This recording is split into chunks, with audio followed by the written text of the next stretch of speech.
Hello students, welcome to Magnet Brains. मैं Rupali Verma. Magnet brains आपके लिए 100% फ्री एजुकेशन लेकर आता है, लेकिन अब आपकी पढ़ाई को और ज़्यादा आसान बनाने के लिए हम लेकर आए हैं बुक्स और ई बुक्स। ये बुक्स आपको मिल रही हैं किंडरगार्टन से लेकर क्लास 12 तक के सभी सब्जेक्ट्स के लिए, और इन बुक्स को हमने बहुत ज़्यादा आपके लिए आसान कर दिया है। कैसे? हम जैसे कि अलग अलग कैटेगरीज में पढ़ाई करते हैं। जैसे हम पढ़ते हैं, पहले हम चैप्टर को डिटेल में पढ़ लेते हैं, फिर हम उनके क्वेश्चन आंसर्स करते हैं, फिर आगे का प्रोसीजर करते हैं कि जब हमारे एमसीक्यूज़ होते हैं, एमसीक्यूज़ पढ़ते हैं, रिवीजन होता है, तो हम पूरा ये सारी चीज़ें एक बार फिर से रिवाइज कर लेते हैं। तो उसी कैटेगरीज में हमने आपको वीडियोस भी दिए थे, यानी कि जैसे कि हम आपका डिटेल एक्सप्लेनेशन पढ़ा, हमने थ्योरी पढ़ी, फिर एनसीईआरटी सॉल्यूशन किया। तो उसी तरह ये बुक्स भी आपके लिए अलग अलग कैटेगरीज में ही हैं। यानी कि जैसे हमने थ्योरी पढ़ी तो सारी एक बुक हमारी हो गई थ्योरी बुक, फिर हमने एनसीईआरटी सॉल्यूशन किया तो एक बुक हमारी एनसीईआरटी सॉल्यूशन बुक हो गई। अब जैसे हम यहाँ सैम्पल पेपर कर रहे हैं तो एक बुक हमारी सैम्पल पेपर बुक हो जाएगी। ये इस तरीके से है। देखिए, हमने आपको बताया ना, सैम्पल पेपर हमने किया तो सैम्पल पेपर सोल्यूशन बुक हो गई एक हमारी हिंदी की।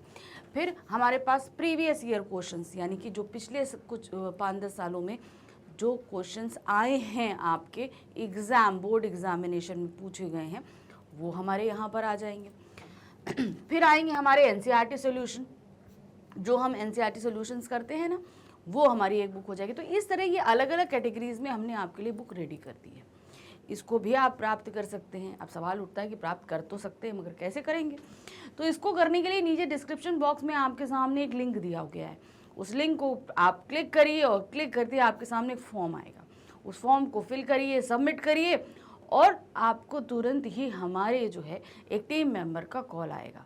बस आप फिर वहाँ से अपनी बुक ले सकते हैं। बुक लेकर भी आप अच्छे से अपने एग्ज़ाम की तैयारियाँ कर सकते हैं और पढ़ाई भी कर सकते हैं। तो चलिए आते हैं आज की वीडियो पे। जैसा कि आपने देख ही लिया है कि आज का हमारा जो वीडियो है वो है क्लास 12th हिंदी कोर के स्टूडेंट्स के लिए। आज हम उनके लिए लेकर आए हैं magnet brains sample paper solution paper number 3। ठीक है, तो चलिए 2 अभी तक हम कर चुके हैं, तो काफ़ी हद तक अब हम अपने क्वेश्चन पेपर से हैबिचुअल हो चुके हैं। तो सबसे पहले फटाफट निर्देश पढ़ लेते हैं। आपको पता है कि हमें 3 घंटे मिल रहे हैं, मैक्सिमम मार्क्स 80 हैं। और यहाँ पर क्या है, देखिए, यह प्रश्न पत्र 2 खंडों में विभक्त है, आ और बा। कुल प्रश्न 13 है, यानी कि टोटल 13 क्वेश्चन है। खंड आ में आपके 45 वस्तुपरक प्रश्न पूछे गए हैं, जिनमें से 40 प्रश्नों के उत्तर देने। खंड आ में आपके पास में 45 बहुविकल्पीय प्रश्न है, जिसमें से आपको सिर्फ 40 के आंसर ही देने हैं। खंड बा में वर्णनात्मक प्रश्न पूछे गए हैं, प्रश्नों के उचित आंतरिक विकल्प दिए गए हैं। खंड बा में आपको पूरे सब्जेक्टिव क्वेश्चन होंगे, हर एक का डिटेल आंसर देना है, और सभी के साथ जो विकल्प दिए गए हैं वो निर्देश आपके पास हर क्वेश्चन के साथ रहेंगे। प्रश्नों के उत्तर दिए गए निर्देशों का पालन करते हुए देना। जो भी इंस्ट्रक्शंस दिए गए हैं हर क्वेश्चन के साथ, उसी के साथ आपको देने हैं। दोनों खंडों के प्रश्नों का उत्तर देना अनिवार्य है, मतलब पूरे 13 क्वेश्चन के आंसर्स देने हैं।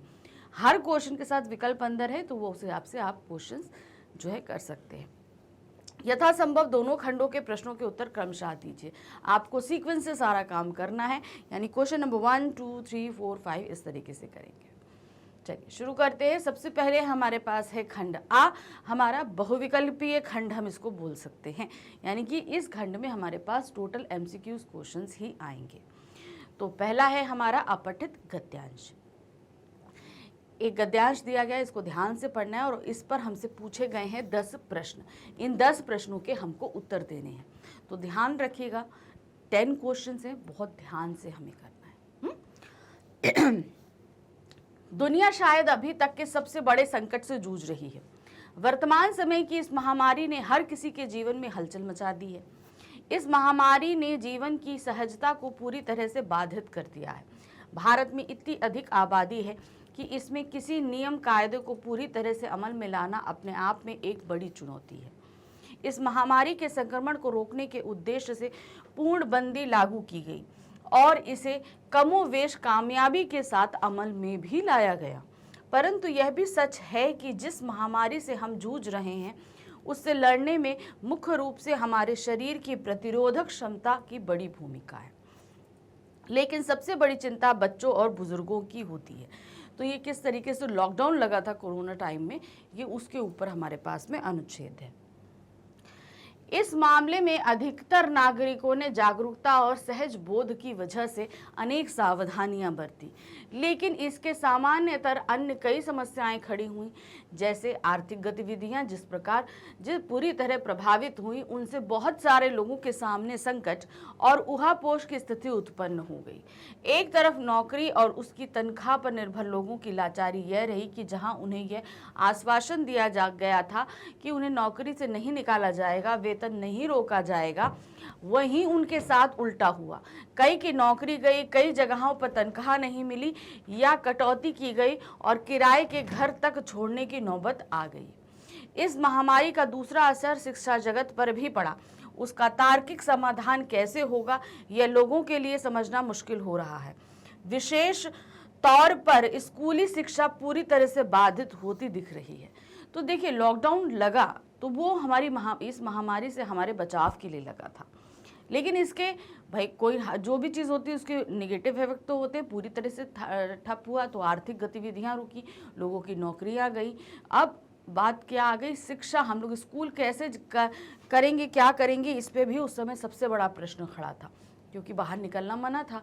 अब कितने दिन तक स्कूल बाधित रहेगा, ये भी एक बड़ी समस्या थी। फिर भी इनमें किए गए वैकल्पिक इंतजामों की वजह से स्कूल भले बंद हो, लेकिन शिक्षा जारी रखने की कोशिश की गई। हम सभी ने ऑनलाइन क्लासेस करी थी, तो वो हमारी शिक्षा जारी थी। स्कूल बंद होने पर भी सारे शिक्षकों की वेतन की चिंता प्राथमिक नहीं थी, बच्चों के भविष्य की चिंता उन्हें सता रही थी।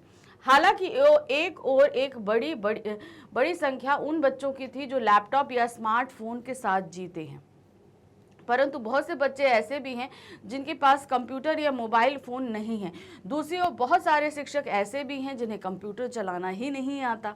उन सब के सामने चुनौती है ऑनलाइन कक्षाएं लेने की, परंतु उन्होंने हार नहीं मानी और तकनीकी को खुले दिल से अपनाया।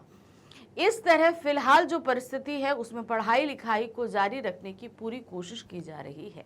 तो किस तरीके ये जो पूरा हमने पढ़ा है ये तब लिखा गया था जब हमारा लॉकडाउन चल रहा था और ये सब समस्याएं खड़ी थी। तो हमने ये समझा सारा। अब फटाफट प्रश्न करते हैं। प्रश्न संख्या 1 है, उपर्युक्त गद्यांश किस विषय वस्तु पर आधारित है? बेरोजगारी पर, शिक्षा की समस्या पर, आर्थिक संकट पर या महामारी के प्रभाव पर?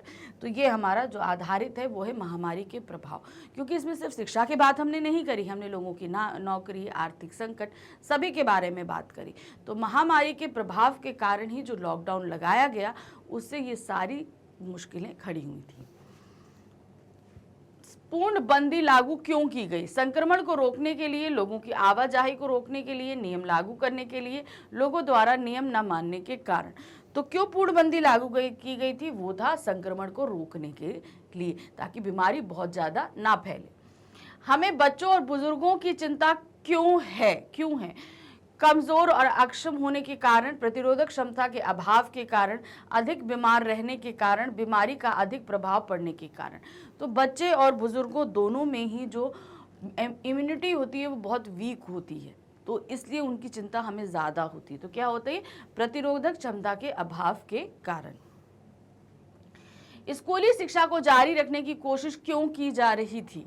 प्राइवेट स्कूलों के दबाव के कारण, शिक्षा जारी रखने के लिए, बच्चों के भविष्य की चिंता के कारण या शिक्षकों के वेतन के कारण।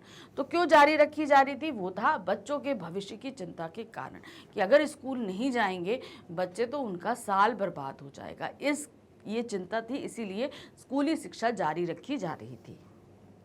ऑनलाइन शिक्षा एक चुनौती कैसे है?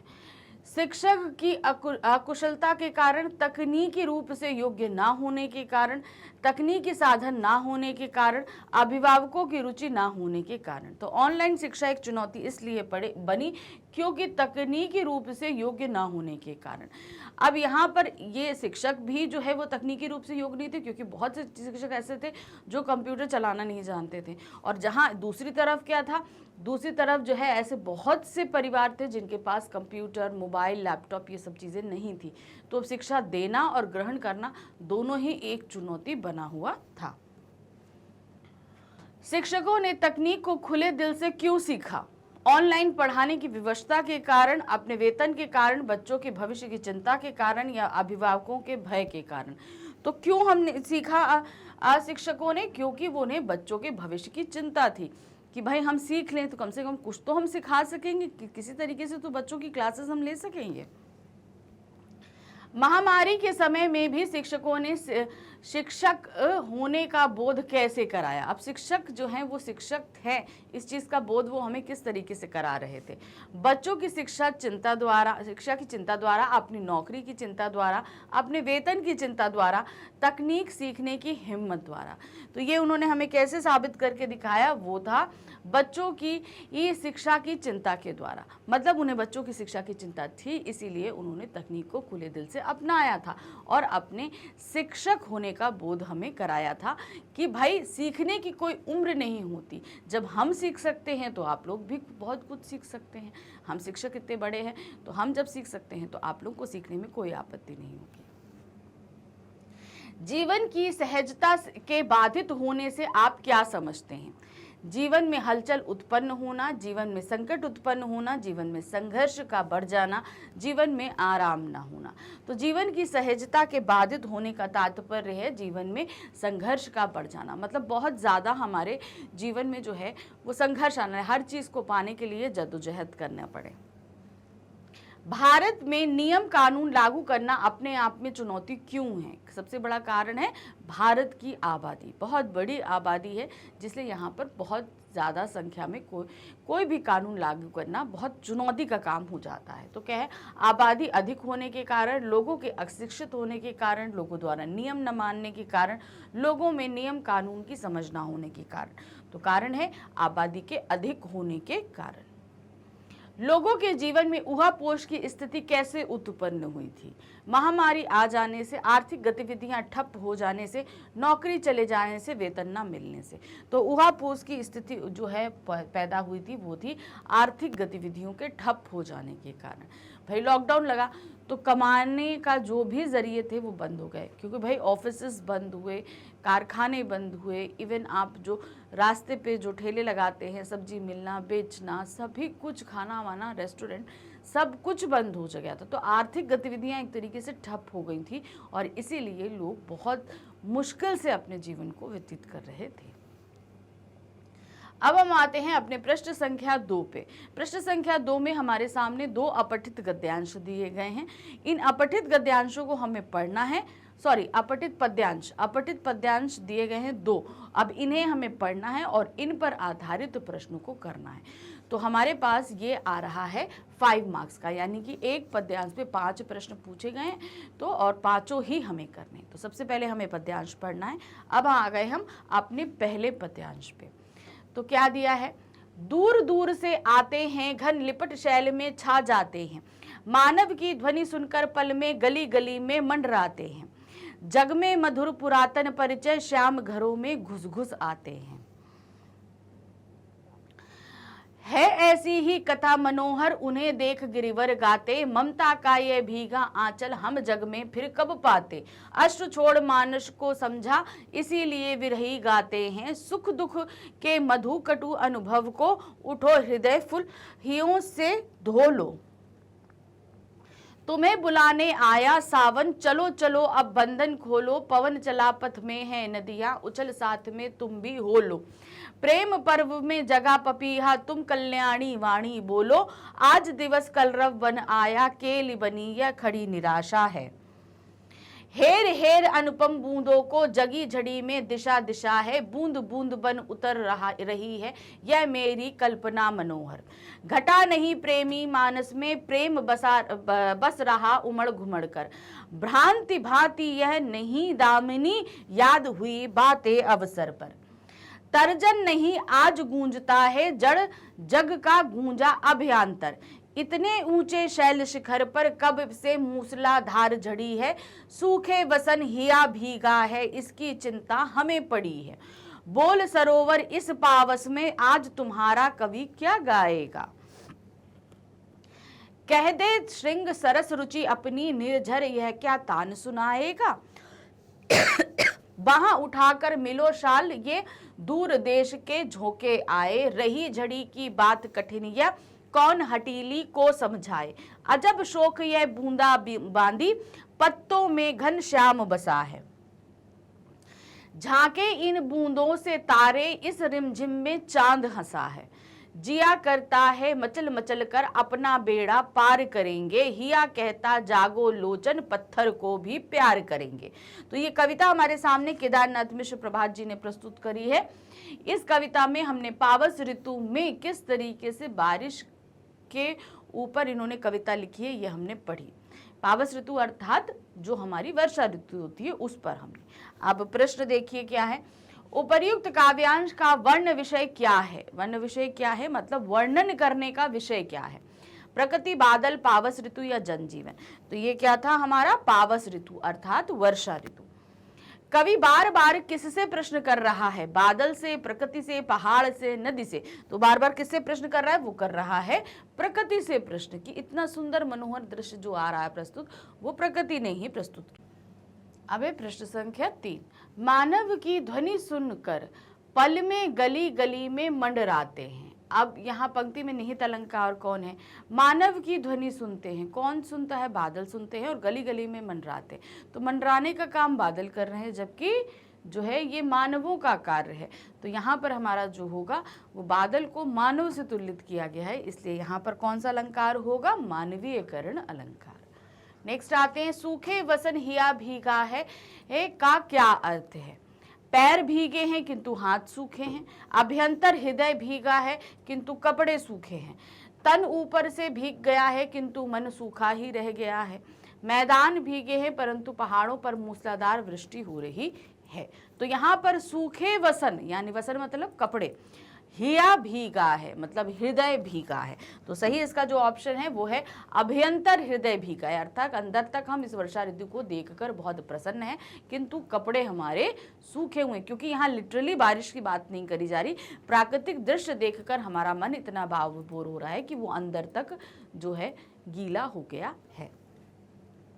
नेक्स्ट आते हैं, केली बनी यह खड़ी निशा का क्या अर्थ है। केली बनी यह खड़ी निशा का तात्पर्य, रजनी उपहास व कीड़ा कर रही है। रात केले के वृक्ष की भांति रास्ता रोके खड़ी है। रात्रि अपनी छटा के चरम पर पहुंच चुकी है। विभावरी फूलों के हार की भांति खड़े हो स्वागत कर रही है। तो केली बनी यह खड़ी निशा है, इसका तात्पर्य है रात केले के वृक्ष की भांति रास्ता रोके खड़ी है। केली मतलब होता है केले के वृक्ष का लिए। अब रात जो है वो कैसी है, केले के वृक्ष के समान रास्ता रोके मेरी खड़ी है। नेक्स्ट है अब हमारे पास में हमारा दूसरा पद्यांश। अब इस पद्यांश को हम ठीक से पढ़ेंगे। क्या है, मैं तो सांसों का पंथी हूँ, साथ आयु के चलता, मेरे साथ सभी चलते हैं, बादल भी तूफान भी। कलियां देखी बहुत फूल भी, लतिकाएं भी तरु भी, उपवन भी वन भी कानन भी, घनी घाटियां भी मरु भी, टीले भी गिरी श्रृंग तुंग भी, नदियां भी निर्झर भी, कल्लोलिनियां कुल्लाएं भी, देखे सरी सागर भी, इनके भीतर इनकी सी ही है। प्रतिमाएं मुस्काती, हर प्रतिमा की धड़कन में अनगिनत कलाएं गाती। अनदेखी इन आत्माओं से परिचय जन्म जन्म का, मेरे साथ सभी चलते हैं, जाने भी अनजाने भी। सूर्योदय के भीतर मेरे मन का सूर्योदय है, किरणों की लय के भीतर मेरा आश्वस्त हृदय है। मैं ना सोचता कभी कौन आराध्य किसे आराधूं, किसे छोड़ दूं और किसे अपने जीवन में बांधूं। दृग की खिड़की खुली हुई, मेरा प्रिय मेरा झांकेगा ही। मानस पट तैयार, चित्र अपना वह आकेगा ही। अपनों को मैं देख रहा हूं अपने लघु दर्पण में, मेरे साथ सभी चलते हैं प्रतिबिंब प्रतिमान भी।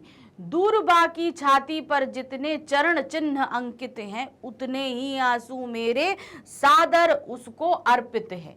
जितनी बार गगन को छूते उन्नत शिखर अचल के, उतनी बार हृदय मेरा पथ के एकाकीपन मिलता। वही गीत है हिया का, पथ में सूनापन मिलता है। वही पत्र है प्रिया का, दोनों को पढ़ता हूं मैं, दोनों को हृदय लगाता, दोनों को सौरभ कर्ण लेकर फिर आगे बढ़ जाता। मेरा रक्त त्वचाई है मेरी और अस्थियां बोले, मेरे साथ सभी चलते हैं आदि और अवसान भी। तो ये भी हमारे पास केदारनाथ मिश्र प्रभात जी की लिखी हुई एक कविता है जो प्रस्तुत की गई है। तो यहाँ पर क्या दिया है प्रश्न देखिए अब इस पर आधारित, सांसों का मुसाफिर किसे कहा गया है, किसे बोला गया सांसों का मुसाफिर है, कवि, मनुष्य, प्रकृति या जीवन। तो सांसों का मुसाफिर जो बोला गया है वो है जीवन को। भाई जीवन कैसे चलता है, कैसे चलेगा, जब तक उसमें सांसें होंगी, है ना। तो जब अगर सांसें नहीं तो जीवन ठप हो गया। तो जीवन जो है वो सांसों का मुसाफिर कौन है, वो है जीवन। नेक्स्ट है, देखे सरी सागर भी, पंक्ति में सरी सागर का क्या अर्थ है, समस्त सागर, सरिता सागर, नदी, नीर निधि या सुर सागर। तो यहाँ पर सरी सागर का तात्पर्य है सरिता और सागर, अर्थात नदी भी और सागर भी। मन का सूर्योदय से आप क्या समझते हैं, एक यहाँ पर उन्होंने शब्द इस्तेमाल किया है मन का सूर्योदय। ये क्या होता है, खिन्नता, प्रसन्नता, आसन्नता या भिन्नता। तो यहाँ पर मन का सूर्योदय से तात्पर्य है प्रसन्नता, अर्थात जब हम बहुत खुश होते हैं तो हमारा मन में, भाई सूर्योदय क्या होता है, नया उजाला, नई खुशी, सब कुछ लेकर आता है। तो मन का सूर्योदय से तात्पर्य क्या है कि हम बहुत ज्यादा प्रसन्न हैं। अपनों को मैं देख रहा हूं अपने लघु दर्पण में, पंक्ति में लघु दर्पण किसे कहा गया है, हृदय को, आंखों को, मस्तिष्क को या जीवन को। तो दर्पण जिसमें हम अपने आप को देख सकते हैं। तो अगर हम अपने आप को ही किसी चीज में देखना चाहें तो वो हमारा क्या होगा, जीवन। यानी कि ये जीवन जो है वो एक लघु दर्पण के समान होता है।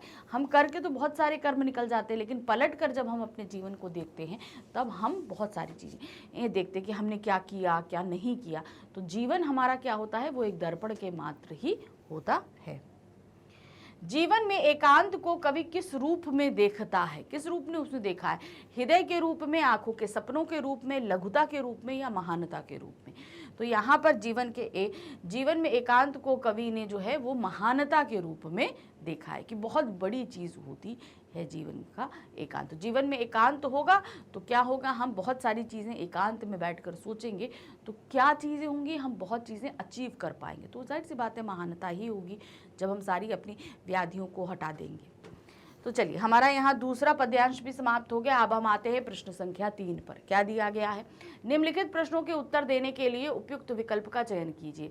अब हमारे पास हमारी पुस्तक अभिव्यक्ति और माध्यम से प्रश्न आए हैं। यहाँ पर पूछे गए हैं 5 प्रश्न और 5 ही प्रश्न के हमको उत्तर देने हैं। तो क्या है, किसी भी माध्यमों में लेखन के लिए किसे ध्यान में रखना होता है। जब हम कोई भी माध्यम हो, हम पत्र, समाचार माध्यम हो, कोई भी माध्यम हो, जब लेखन कार्य करते हैं तो हमें किस चीज़ को ध्यान रखना पड़ता है, माध्यमों को, लेखक को, जनता को या बाजार को। तो जब भी हमें लेखन कार्य करना होता है तो हमें सबसे ज़्यादा ध्यान रखना होता है माध्यमों को, कि हम समाचार पत्र के लिए लिख रहे हैं, कि हम क्या कहते हैं आपको इंटरनेट के लिए लिख रहे हैं, कि हम क्या कहते हैं सिनेमा के लिए लिख रहे हैं, कि हम रंगमंच के लिए लिख रहे हैं, किस माध्यम के लिए हम लिख रहे हैं, तभी हम यहाँ पर सही तरीके से लेखन कार्य कर सकते हैं। आधुनिक माध्यमों में सबसे पुराना माध्यम क्या है, अखबार, रेडियो, टेलीविजन या सिनेमा। तो सबसे पुराना माध्यम है अखबार, ये सबसे पुराना माध्यम है। नेट साउंड किस माध्यम से संबंधित है, नेट साउंड इंटरनेट से, टेलीविजन से, रेडियो से या सिनेमा से। तो नेट साउंड जो है वो संबंधित है टेलीविजन से। हिंदी में नेट पत्रकारिता का आरंभ हुआ डैश से, किसने नेट पत्रकारिता आरंभ करी, भास्कर, जागरण, वेब दुनिया या प्रभात साक्षी। तो हिंदी में नेट पत्रकारिता का आरंभ जो है वो किया था वेब दुनिया ने। समाचार लेखन के कितने ककार होते हैं, तो हम सभी को पता है कितने होते हैं, 6 ककार होते हैं। तो सही हमारा ऑप्शन है 6। चलिए अब आते हैं प्रश्न संख्या 4 पे। निम्नलिखित काव्यांश को ध्यान पूर्वक पढ़कर पूछे गए प्रश्नों के सही उत्तर वाले विकल्प चुनिए। तो अब यहाँ पर हमारे पास में क्या हो आ रहा है, हमारी आरोह बुक का जो काव्य खंड है उसमें से हमारे जितने भी चैप्टर हैं उसमें से किसी भी चैप्टर की एक कविता या पद का एक अंश हमारे सामने प्रस्तुत किया गया है। इसे हमें पढ़ना है और इस पे आधारित प्रश्नों के उत्तर देने हैं। और यहाँ पर ये हमारा प्रश्न रहेगा 5 मार्क्स का, यानी कि 5 क्वेश्चन इस पे पूछे जाएंगे। चलिए देखिए क्या, अर्धरात्रि गई कपि नहीं आयु, राम उठाए अनुज उर लगायो, सकौ ना दुखित देखि मोहि, कभू बंधुन सता तब मृदुल सुभायु, मम हित लाग जेहु पितु माता सेहु, विपिन हिम आपत बाता, सो अनुराग कहाँ अब भाई, उठै न सुनी मन वच बिकलाई, ई जो जनतेहु बन बंधु बिछेहु, पितु वचन मनतेहु नहीं अब ओहु। तो यहाँ पर कि जब लक्ष्मण जी मूर्छित हो जाते हैं तो उसके बाद जो है हनुमान जी संजीवनी लेने चले जाते हैं और बहुत देर बीत जाती है, हनुमान जी नहीं आते हैं, तो जो है राम जी बहुत व्याकुल हो जाते हैं और व्याकुल हो जाने के बाद में अपने भाई लक्ष्मण को उठाकर अपने हृदय से लगाकर अपनी गोदी में रख लेते हैं और तब एक साधारण मनुष्य के समान विलाप करते हैं।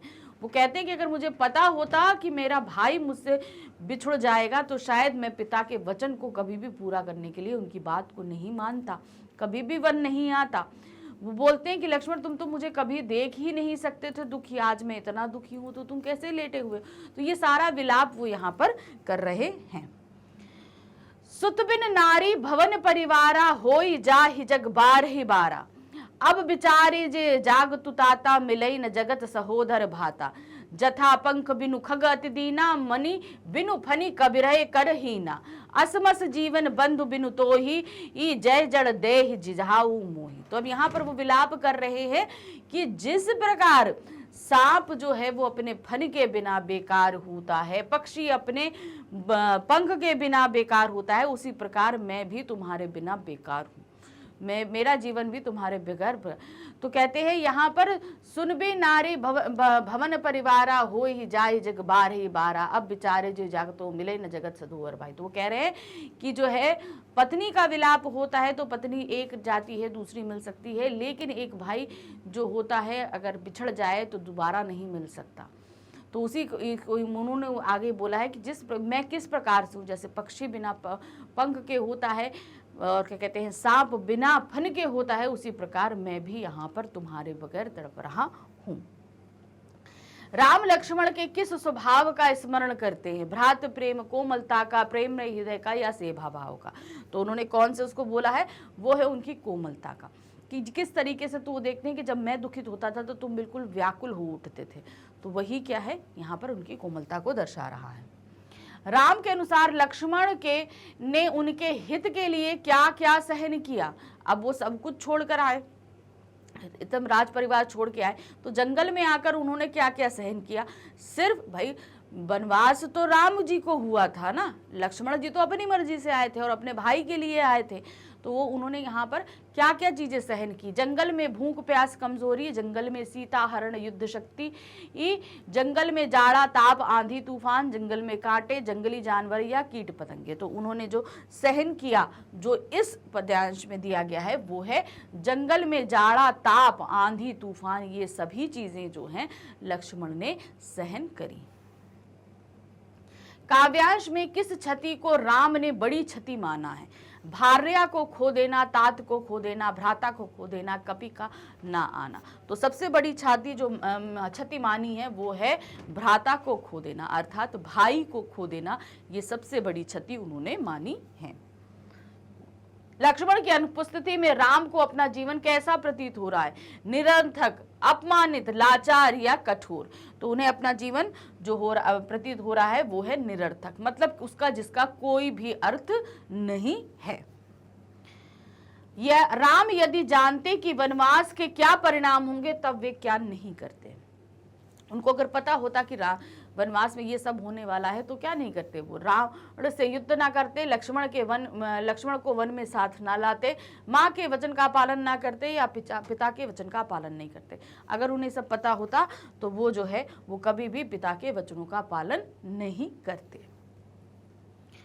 अब आते हैं प्रश्न संख्या 5 पे। इसमें क्या दिया है, निम्नलिखित गद्यांश को पढ़कर दिए गए प्रश्नों के सही उत्तर वाले विकल्प चुनिए। अब हमारे पास आरोह बुक का जो गद्य खंड है उसमें से किसी भी चैप्टर का एक यहाँ पर गद्यांश प्रस्तुत किया गया है और उसमें से प्रश्न पूछे गए हैं। तो ये है हमारा 5 मार्क्स का, यानी कि इसमें हमसे 5 क्वेश्चंस पूछे जाएंगे। इसी प्रकार स्वतंत्रता पर भी क्या कोई आपत्ति हो सकती है। गमन की स्वाधीनता, जीवन तथा शारीरिक सुरक्षा की स्वाधीनता के अर्थों में शायद ही कोई स्वतंत्रता का विरोध करे। इसी प्रकार संपत्ति के अधिकार, जीविकोपार्जन के लिए आवश्यक औजार व सामग्री रखने के अधिकार, जिससे शरीर को स्वस्थ रखा जा सके, के अर्थ में भी स्वतंत्रता पर कोई आपत्ति नहीं हो सकती। तो फिर मनुष्य की शक्ति के सक्षम में एक प्रभावशाली प्रयोग की भी स्वतंत्रता क्यों नहीं प्रदान की जाए।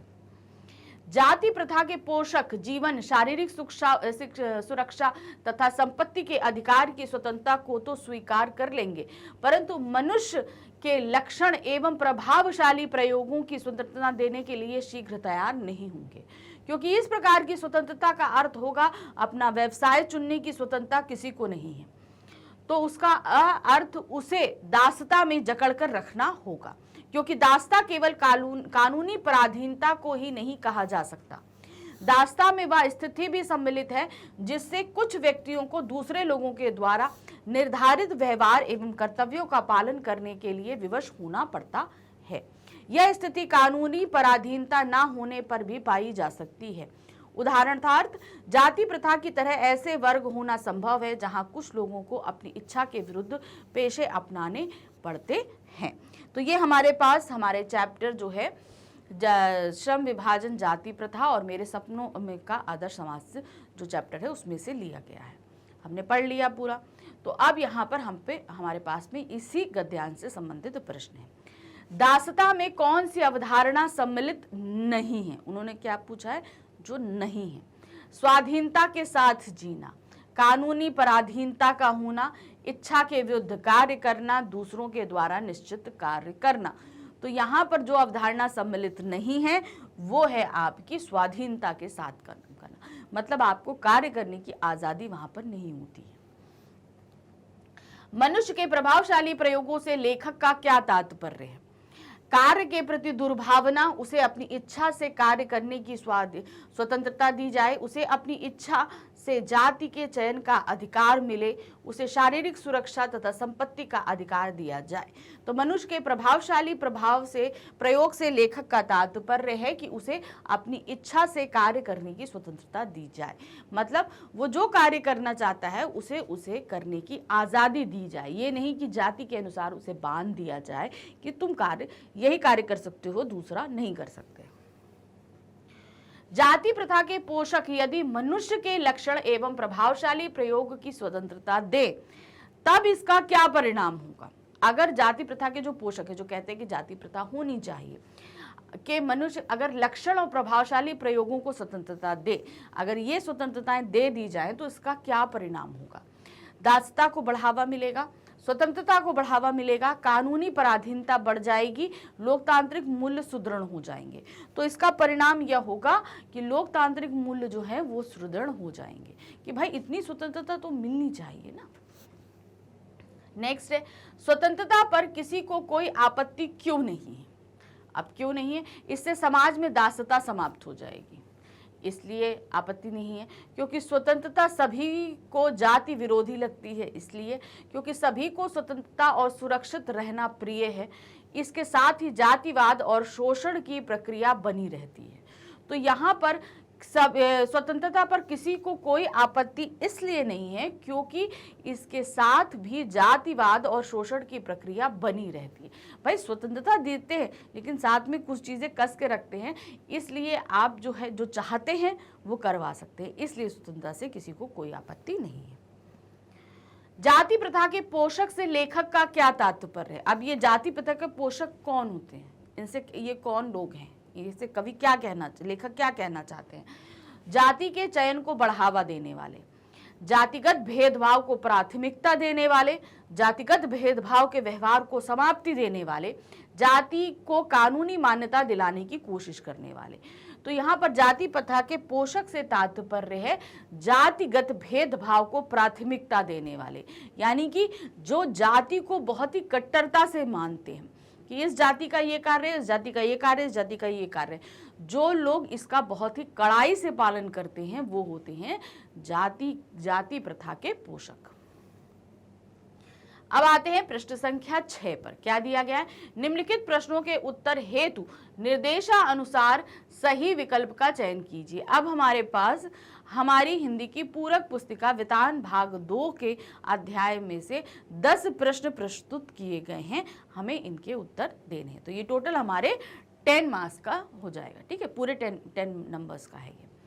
पढ़ते हैं पहला प्रश्न। कहानी सिल्वर वेडिंग में किशनदाह की मृत्यु के संदर्भ में जो हुआ होगा से कहानीकार का क्या तात्पर्य है?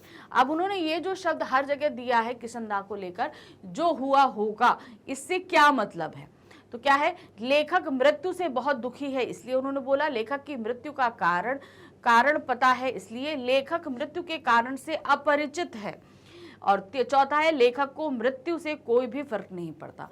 तो लेखक ने इसलिए इस्तेमाल किया क्योंकि लेखक को मृत्यु के कारण से अपरिचित है कि किशनदाह की मृत्यु किस कारण से हुई, ये चीज हमारे लेखक को नहीं पता है, इसीलिए उन्होंने ये शब्द का इस्तेमाल हुआ, जो हुआ होगा। नेक्स्ट है सिंधु सभ्यता साधना संपन्न थी। क्या थी? साधन संपन्न थी, पर इसमें भव्यता का आडंबर नहीं था।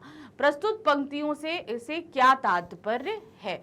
सिंधु सभ्यता साधन संपन्न थी। अतीत के दबे पांव से आपको बताना है। अब वहां पर बहुत अच्छे साधन थे, ये चीज आपको बतानी, मगर दिखावा नहीं था, आडंबर नहीं था ये चीज।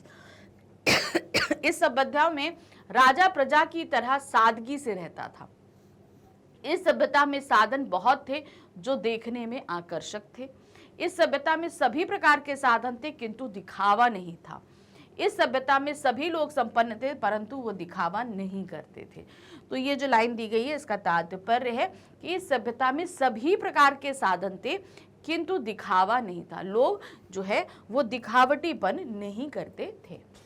नेक्स्ट आते हैं किशनदाह के रिटायर होने पर यशोधर बाबू उनकी सहायता नहीं कर पाए थे। क्यों? वो क्यों नहीं कर पाए थे? सिल्वर वेडिंग के आधार पर आपको बताना है क्या कारण था कि वो रिटायर हो गए थे, उनका अपना घर नहीं था, तो अब उनकी सहायता वो करना चाहते थे मगर तब भी नहीं कर पाए थे। क्यों? यशोधर बाबू की पत्नी किशनदाह से नाराज थी क्योंकि यशोधर बाबू के घर में किशनदाह के लिए स्थान का अभाव था। यशोधर बाबू का अपना परिवार था जिसे वे नाराज नहीं करना चाहते थे। चौथा, किशनदाह को यशोधर बाबू ने अपने घर में स्थान देना चाहा जिसे किशनदाह ने स्वीकार नहीं किया। तो यशोधर बाबू मदद करना चाहते थे मगर नहीं कर पाए। इसका कारण ये था क्योंकि यशोधर बाबू का अपना एक परिवार था जिसे वे नाराज नहीं करना चाहते थे। भाई छोटा सा परिवार, इसमें कोई एक बाहरी व्यक्ति आएगा तो परिवार वाले नाराज हो जाएंगे, इसलिए उन्होंने ये कार्य नहीं किया। अतीत में दबे पांव पाठ के अनुसार सिंधु सभ्यता की खूबी उसका सौंदर्य बोध है जो राज पोषित या धर्म पोषित ना होकर समाज पोषित था। ऐसा इसलिए कहा गया है क्यों वहां पर राज पोषित नहीं था, धर्म पोषित नहीं था, वो समाज पोषित था। ये बात क्यों बोली गई? तो क्या था? सिंधु घाटी सभ्यता में सौंदर्य के प्रति चेतना अधिक थी। सिंधु घाटी सभ्यता में राजा से बड़ा स्थान लोगों के कार्यों का था। सिंधु घाटी सभ्यता में धर्म का महत्व ना था, अतः समाज ही सर्वोपरि था। सिंधु घाटी सभ्यता में अमीर गरीब ना थे, अतः समाज में समानता थी। तो यहाँ पर इसलिए ऐसा कहा गया है क्योंकि सिंधु घाटी सभ्यता में राजा से बड़ा स्थान लोगों के कार्यों को था। क्योंकि हर कोई भी राजपोषित अगर समाज होता है तो राजा सर्वोपरि होता है, लेकिन इस सभ्यता में मनुष्यों का कार्य सर्वोपरि था, अर्थात समाज पर वो सर्वोपरि था, ना कि राजा। टूटे फूटे खंडर सभ्यता और संस्कृति के इतिहास के साथ साथ धड़कती जिंदगियों के अनछुए समयों के सभी दस्तावेज होते हैं। अतीत के दबे पाव पाठ के आधार पर कथन का क्या भाव है? अब ये जो कथन हमने पढ़ा इसका क्या मीनिंग है, मतलब क्या आश्रय, क्या निकल के बोलना चाह रहे हैं हमारे लेखक, क्या कहते हैं? ऐतिहासिक इमारतों में बीते हुए जीवन के चिन्ह महसूस होते हैं। ऐतिहासिक इमारतों, कला, खान पान इत्यादि में सदा जीवंतता होती है। पुरातन इमारतों के अध्ययन मात्र से इतिहास की व्याख्या संभव हो जाती है। इतिहास की समझ हेतु केवल सभ्यता और संस्कृति का जानना आवश्यक होता है। तो यहाँ पर इस कथन का तात्पर्य ये है कि ऐतिहासिक इमारतों में बीते हुए जीवन के चिन्ह महसूस होते हैं। अब आप किसी भी हिस्टोरिकल प्लेस जाओ, कोई भी खंडहर जाओ, कुछ भी जाओ, तो आप वहां अगर जाओगे तो वहां जो भी, जिस किसी खंडहर में जाओगे, जो भी कहानी उससे रिलेटेड है, आप वहां के लोगों को महसूस करना चाहते हैं ना। वहाँ राजा ऐसा रहता था, वहाँ की दासियां ऐसी रहती थी, रानी ऐसे रहती थी, यहाँ खाना ऐसे बनता था, तो आप वहाँ जाकर उन खंडरों में वो चीज़ें महसूस करना चाहोगे। तो क्या इसका मतलब हुआ कि ऐतिहासिक इमारतों के में बीते हुए जीवन के चिन्ह महसूस होते हैं, कि पहले जीवन कैसा चलता था, इस चीज़ को हम महसूस करते हैं। जूझ के पाठ के अनुसार कविता के प्रति लगाव से पहले और उसके बाद अकेलेपन के प्रति लेखक की धारणा में क्या बदलाव आया? लेखक जब हमारे कविता लिखना सीख गए, तो जब सीख गए तो उसके पहले जब वो अकेले रहते थे तब उनके साथ क्या होता था, और जब कविता लिखना सीख गए तो उसके बाद वो क्या करते थे, उस बदलाव को हमें बताना है। क्या है? अकेलापन डरावना है, अकेलापन उपयोगी है, अकेलापन अनावश्यक है, अकेलापन सामान्य प्रक्रिया है। तो यहाँ पर जब वो कविता लिखना सीख गए तो तब उनकी धारणा क्या हो गई थी? अकेलापन उपयोगी होता है। हम अकेलेपन में होते हैं तो हम बहुत सारे कार्य कर सकते हैं। दाढ़ी वाली मूर्ति का नाम क्या रखा गया था? सिंधु घाटी सभ्यता की खुदाई में जो दाढ़ी वाली मूर्ति मिली थी उसका क्या नाम रखा गया था? मुख्य नरेश, धर्म नरेश, याजक नरेश या गौड़ नरेश? तो उसका नाम था याजक नरेश। कहानी सिल्वर वेडिंग के अनुसार यशोधर बाबू की पत्नी समय के साथ ढल सकने में सफल होती हैं, लेकिन यशोधर बाबू असफल होते हैं। यशोधर बाबू की असफलता का क्या कारण था? वो समय के साथ परिवर्तित नहीं हो पाए। तो ये नहीं बदल पाए, इसका क्या कारण है? किशन दा उन्हें भड़काते थे, पत्नी बच्चों से अधिक प्रेम करती थी, पीढ़ी के अंतराल के कारण वे परिवर्तन को सहजता से स्वीकार नहीं कर पाते थे। तो वो नहीं कर पाए स्वीकार, इसका सबसे बड़ा कारण था वे परिवर्तन स्वीकार, मतलब कोई भी चीज जो चेंज होती थी उसे उन्हें बर्दाश्त, जो जैसी है उन्हें वैसी पसंद थी, वो उसको स्वीकार नहीं कर पा रहे थे। मोहनजोदाड़ो हड़प्पा से प्राप्त हुई नर्तकी की मूर्ति किस राष्ट्रीय संग्रहालय में रखी है? जो एक नर्तकी की मूर्ति प्राप्त हुई है वो कौन से संग्रहालय में रखी गई? इस्लामाबाद संग्रहालय में, लाहौर संग्रहालय में, दिल्ली संग्रहालय में या लंदन संग्रहालय में? तो वो रखी गई है दिल्ली संग्रहालय में। दादा ने अपने बेटे के सामने स्कूल जाने के लिए क्या शर्त रखी? अब जब आनंदा के पिताजी तो राजी हो गए कि ठीक है तुम स्कूल जाओ, लेकिन स्कूल जाने से पहले भी उन्होंने कुछ शर्तें रखी। वो शर्त क्या थी? स्कूल से पहले खेत जाकर फसल को पानी देना, स्कूल से आने के बाद ढोर चराने जाना, ढोर मतलब जानवर, खेती के कार्य में अधिकता होने पर स्कूल नहीं जाएगा। तो उपर्युक्त सभी, तो यहाँ पर दादा ने ये सभी शर्तें रखी थी, तो यहाँ पर हम क्या लगाएंगे? उपर्युक्त सभी। तो इस तरीके से हमारा ये प्रश्न भी समाप्त हुआ। हमने फटाफट सारे प्रश्न यहाँ पर कर लिए। अब प्रश्न संख्या 7 से हमारा खंड बा शुरू हो रहा है। क्या शुरू हो रहा है? खंड बा, जो हमारा पूरी तरीके से किस पे बेस्ड है? हमारा सब्जेक्टिव है, यानी कि यहाँ पर हमें वर्णनात्मक प्रश्न के उत्तर देने हैं, पूरी तरह डिटेल में हम आंसर देंगे। तो प्रश्न संख्या 7 पे हमारे सामने आ रहा है, दिए गए 4 अप्रत्याशित विषयों में से किसी एक विषय पर लगभग 120 शब्दों में रचनात्मक लेख लिखिए। अब हमें क्या करना है? रचनात्मक लेख लिखना है 120 शब्दों में। 4 ऑप्शन दिए गए हैं, 4 में से कोई एक करना है, और ये है हमारा 6 मार्क्स का। ठीक है, तो 4 ऑप्शन हमारे पास क्या है? अचानक जब हमारी मेट्रो ट्रेन रुक गई। दूसरा, मसूरी जाते समय रास्ते में बस का खराब होना। तीसरा है बरसात में नदी किनारे घिर जाना, और चौथा है झरोखे से बाहर। तो ये 4 हमारे पास ऑप्शन दिए गए हैं, एक एक करके हम सभी करेंगे। तो सबसे पहला हम जो करने जा रहे हैं वो है अचानक जब हमारी मेट्रो रुक गई। जब हमारी अचानक मेट्रो रुक गई तो क्या हुआ? तो पहला है, तो याद रखिए 4 ऑप्शन दिए हैं, तो 4 में जो भी आप अटेंड करेंगे, जो भी आपको करना है उसे मिडिल टॉप हेडिंग में आप लिख देंगे। और रचनात्मक लेख आपको पता है कि आत्मपरक होता है, इसमें हमें अपने आप को भी शामिल करना पड़ता है। तो चलिए देखते हैं क्या है। दिल्ली में मेट्रो रेल यात्रा की अत्याधुनिक सुविधा है। यह देश की राजधानी के लाखों लोगों के लिए वरदान सिद्ध हुई है, क्योंकि इससे समय, श्रम और धन तीनों की बचत होती है। लोग बसों की भीड़ भाड़, धूल और वायु यात्रा से बचकर अब मेट्रो रेल से आरामदायक ढंग से यात्रा करना पसंद करते हैं। एक दिन मैं भी सुबह सुबह मेट्रो रेल से यात्रा कर रहा था। मैंने बोला था ना, आत्मपरक शैली होती है तो अपने आप को हमें उसमें शामिल करना पड़ता है। मुझे जल्द ही अपने मामा से मिलने हॉस्पिटल जाना था, क्योंकि उन्हें ऑपरेशन के लिए पैसों की आवश्यकता थी। माँ और मैं दोनों ही उनसे मिलने तथा उनकी पैसों की आवश्यकता को पूर्ण करने जा रहे थे। जिस स्टेशन से हम मेट्रो में चढ़े वहां बहुत कम भीड़ थी, इसलिए आसानी से हमें सीट मिल गई। जैसे जैसे ट्रेन आगे बढ़ती गई उसमें भीड़ बढ़ती गई। तो आपके साथ जो घटना घटित हुई है आप उसे यहाँ पर बताते जाएंगे। यात्रा अत्यंत आरामदायक थी कि अचानक बीच में ही ट्रेन रुक गई। कुछ देर तक तो सभी यात्री सहज थे, किंतु 15 मिनट से अधिक समय होने पर सभी चिंतित हो गए। तभी ट्रेन में अनाउंसमेंट हुई कि देरी के लिए हमें खेद है। मेरी माँ को चिंता हुई कि इतना समय क्यों लग रहा है। मैंने उन्हें समझाया कि ज़रूर कोई तकनीकी खराबी हुई होगी तभी समय लग रहा है। अन्य यात्री भी ट्रेन रुकने के कारण परेशान हो गए। कोई ऑफिस फ़ोन करके बताने लगा कि मैं लेट हो जाऊंगा, तो कोई अपने घर परिवार के सदस्यों को फ़ोन करने लगा। कुछ लोग आपस में इस बारे में बातचीत करने लगे। माँ शीघ्र ही मामा के पास पहुंचना चाहती थी, इस कारण वे अत्यंत अधीर हो गई। उन्हें देखकर मैं भी थोड़ा चिंतित हो गया। करीब 35 मिनट के बाद पुनः हमारी मेट्रो चली तो सब यात्रियों ने चैन की सांस ली। हम भी अपने गंतव्य स्थल तक पहुंच गए और मामा से मिलकर उन्हें रुपए दे दिए। इस प्रकार अचानक जब हमारी मेट्रो रुकी तो वह दिन मेरी स्मृतियों में जुड़ गया। तो अगर जैसे कोई चीज़ आपके साथ घटी है तब तो आप आसानी से लिख सकते हो, लेकिन यहाँ पर आपको बनाना भी पड़े तो आप ऐसी कहानी बनाकर लिखिएगा ताकि जो रियलिस्टिक लगे यहाँ पर कि आपके साथ ऐसी कोई चीज़ घटित हुई है।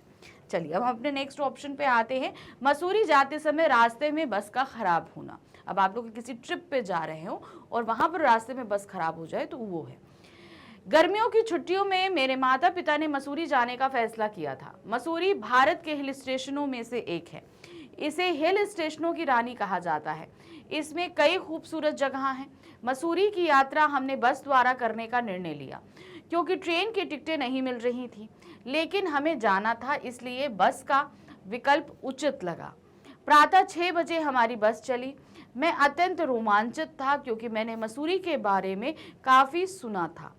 मेरे कई मित्र वहां घूमकर भी आए हुए थे। मेरा कई वर्षों का सपना आज पूरा होने जा रहा था। हम बस में बाहर के नज़ारे देखते हुए जा रहे थे। हम मसूरी पहुंचने ही वाले थे कि देर रात 1 बजे अचानक हमारी बस खराब हो गई। सभी यात्री सोचने लगे कि ड्राइवर ने ब्रेक लगाया होगा, लेकिन 10 मिनट तक भी बस ना चलने पर पता चला कि बस खराब हो गई है। रात अधिक होने के कारण चारों ओर अंधकार था। मैंने खिड़की से बाहर झांक कर देखा तो कुछ भी नजर नहीं आया। मैंने माँ से पूछा कि अब क्या होगा, हम मसूरी कैसे पहुँचेंगे। माँ ने मुझे समझाते हुए कहा कि डरो मत, अभी बस ठीक हो जाएगी और हम सुबह तक मसूरी पहुँच जाएंगे। यात्रियों के आग्रह पर ड्राइवर ने दूसरी बस के ड्राइवर को फ़ोन किया, परंतु उसने फ़ोन नहीं उठाया। तब ड्राइवर ने बस ठीक करने वाले को फ़ोन करके बताया कि यहाँ हमारी बस खराब हो गई है। फ़ोन करने के 1 घंटे पश्चात मैकेनिक आया। उसने बस देखी और उसे ठीक करने में लग गया। लगभग आधे घंटे बाद हमारी बस ठीक हुई और यात्रियों ने खुशी से तालियां बजाते हुए अपनी प्रसन्नता व्यक्त की। तो ऐसे कभी रास्ते में बस खराब हो जाए तो क्या क्या चीज़ें हुई, ये घटित हुई, ये सारी चीज़ आप यहाँ लिखेंगे इस तरीके से। सच में उस समय तो लग रहा था जैसे जान में जान आ गई। ड्राइवर ने बस चलाई और खुशी से हमें मसूरी पहुँचा दिया। रास्ते में बस खराब होना सच में यात्रा में विघ्न डाल देता है। इस प्रकार मसूरी के रास्ते बस का खराब होना हमारे लिए एक स्मरणीय दिन रहा। तो ये कैसा था पूरा हमने यहाँ पर लिखा। चलिए अब थर्ड ऑप्शन पे आते हैं। बरसात में नदी किनारे घिर जाना। कोई ऐसी घटना की बारिश हुई हो और कोई घटना जहाँ पे हम पानी नदी की बारिश का एक तो समय हो और दूसरा नदी किनारे हम घिर जाएं, ऐसी कोई घटना यहाँ पर हमको लेनी है। क्या है? नदी किनारे बरसात की वह अंधेरी रात जो आज भी मुझे एक विचित्र रोमांच से भर देती है। उसे भूल पाना मेरे लिए शायद ही संभव हो। घनघोर वर्षा के बीच चमकती हुई बिजली और कड़कड़ाती तेज आवाज भय के साथ ऐसी स्मृति दे गई जो सदैव मेरे साथ रहेगी। जुलाई का महीना था, आकाश में बादल छाए हुए थे। मैं और मेरा मित्र अनिल बादलों की परवाह किए बिना नदी किनारे घूमने चले गए। हम दोनों शाम 4 बजे अपने घर से निकल गए और एक नदी के किनारे पहुंच गए। वहां पर पहुंचकर हमने देखा कि बहुत से लोग घूमने आए हुए थे। नदी में कई लोग नाव में घूम रहे थे, कुछ लोग नदी के किनारों पर टहल रहे थे। बादल घिरे होने के कारण धूप नहीं थी, ऐसे में वहां का वातावरण अत्यंत मुग्ध लग रहा था। नदी के किनारे पर घूमते हुए ठंडी हवाओं के झोंके और लहरें मन को भाव विभोर कर रही थी। मैं और मेरे मित्र ने भी नाव से नदी की सैर की। नाव में बैठकर नदी का सौंदर्य करीब से देखना बहुत अच्छा लग रहा था। हमें कुछ देर में भूख लगने लगी। नदी के किनारे पर कुछ स्टॉल लगे हुए थे, वहां हमने भेलपूरी और आइसक्रीम खाई और खूब आनंद लिया। अचानक ही तेज बरसात होने लगी। लोग अपने को भीगने से बचाने के लिए पेड़ों के सहारे खड़े होने लगे। मेरा मित्र और मैं भी एक पेड़ के किनारे खड़े हो गए। बरसात इतनी तेज थी कि हमें कुछ भी दिखाई नहीं दे रहा था। बिजली की चमक और कड़कड़ाहट की आवाज से कलेजा कांप रहा था। सभी स्टॉल वाले भी चले गए। बिजली गुल हो गई और हवा के तेज झोंकों से बड़े बड़े पेड़ों की टहनियां टूट टूट कर गिर रही थी। वातावरण भयानक लग रहा था। बरसात कम होने का नाम नहीं ले रही थी। लगभग 1 घंटे बाद बरसात रुकी। किसी तरह हम घर पहुंचे। घर पर माँ तथा पिताजी चिंतित मुद्रा में खड़े थे। उन्होंने मुझे समझाया कि खराब मौसम में बाहर नहीं जाया करते। मैंने भी आगे से ऐसा नहीं करने की कसम खाई, किंतु नदी किनारे बरसात की यह रात तो अविस्मरणीय बन गई। तो किस तरीके से कभी भी खराब मौसम हो, घर से बाहर ये सोचिए कि हम वेदर का आनंद ले, हमें नहीं जाना चाहिए। पहली चीज़ तो हमने इससे ये सीखी। और दूसरी, कभी भी ऐसा आपको कोई लेख लिखने को आए तो भगवान न करे इस तरीके से आपके पास कभी घटित हो, लेकिन हो तो आप इसको यहाँ पर बनाकर अच्छे से लिखिएगा कि कैसे कैसे किसी मौसम में कैसा प्राकृतिक वातावरण रहता है, कैसे हम एंजॉय कर सकते हैं, क्या है सभी कुछ चीज़ें। अब हमारे पास हमारा चौथा ऑप्शन है झरोखे से बाहर। तो हेडिंग देंगे हम झरोखे से बाहर और फिर शुरू करेंगे। झरोखा भीतर से बाहर की ओर झांकने का माध्यम और बाहर से भीतर देखने का रास्ता है। हमारी आंखें भी झरोखा ही हैं। ये मन मस्तिष्क को संसार से और संसार को मन मस्तिष्क से जोड़ने का माध्यम मन रूपी झरोके से किसी भक्त को संसार के कण कण में बसने वाले ईश्वर के दर्शन होते हैं। तो मन रूपी झरोके से ही किसी डाकू लुटेरे को भी धनी सेठ की धन संपत्ति दिखाई देती है, जिसे लूटने के प्रयत्न में वह हत्या जैसा जघन्य कार्य करने में तनिक नहीं झिझकता। तो यहाँ पर आंखें, आप आंखों से क्या देख सकते हैं ये आप पर डिपेंड करता है, ये आपकी नीयत पर, आपकी सोच पर डिपेंड करता है। तो आंखों को क्या बताया है? झरोका, व्यक्ति के जीवन का झरोका, व्यक्ति की सोच का झरोका होती हैं ये आंखें। झरोका स्वयं कितना छोटा सा होता है, पर उसके पार बसने वाला संसार कितना व्यापक है, जिसे देख तन मन की भूख जाग जाती है और कभी कभी शांत भी हो जाती है। किसी पर्वतीय स्थल पर किसी घर के झरोके में से गगनचुंबी पर्वत मालाएं, ऊंचे ऊंचे पेड़, गहरी सी घाटियां, डरावनी खाइयां आदि पर्यटकों को अपनी ओर खींचती हैं। तो दूर दूर तक घास चरती भेड़ बकरियां, बांसुरी बजाते चरवाहे, पीठ पर लंबे टोकरे बांधकर इधर उधर जाते सुंदर पहाड़ी युवक युवतियां मन को मोह लेते हैं। तो झरोके जहां पर छोटे से होते हैं, उनके पार का संसार बहुत बड़ा होता है। अब देखिए, आप एक अपनी गाड़ी के छोटी सी खिड़की से कितने कहीं पर घूमने जाएं, कितनी ऊंची ऊंची बिल्डिंगें देख लेते हैं ना, कितने ऊंचे ऊंचे पहाड़ों को देख लेते हैं, गहरी खाइयों को देख लेते हैं, लंबी लंबी नदियों को देख लेते हैं। तो वो झरोके छोटे होते हैं, मगर उनके पार का संसार बहुत बड़ा होता है, बहुत विस्तृत होता है। राजस्थानी महलों के झरोकों से दूर दूर फैले रेत के टीले कुछ अलग ही रंग दिखाते हैं। गांवों में झोपड़ों के झरोकों के बाहर यदि हरे भरे खेत लहलाते दिखाई देते हैं, तो कूड़े के ऊंचे ऊंचे ढेर भी नाक पर हाथ रखने को मजबूर कर देते हैं। झरोके कमरों को हवा ही नहीं देते बल्कि भीतर से भी बाहर के दर्शन करा देते हैं। तो झरोके जहां हवा देते हैं वहां अंदर बैठे बैठे हमें बाहर के दर्शन भी कराते हैं।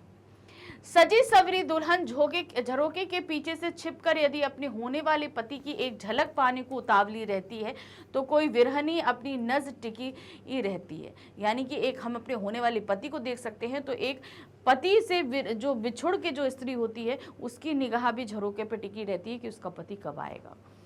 माँ अपने बेटे के आगमन का इंतजार झरोके पर टिककर करती है। झरोके तो तरह तरह के होते हैं, पर झरोके के पीछे बैठे परीक्षारत आंखों में सदा एक ही भाव होता है, कुछ देखने का, कुछ पाने का।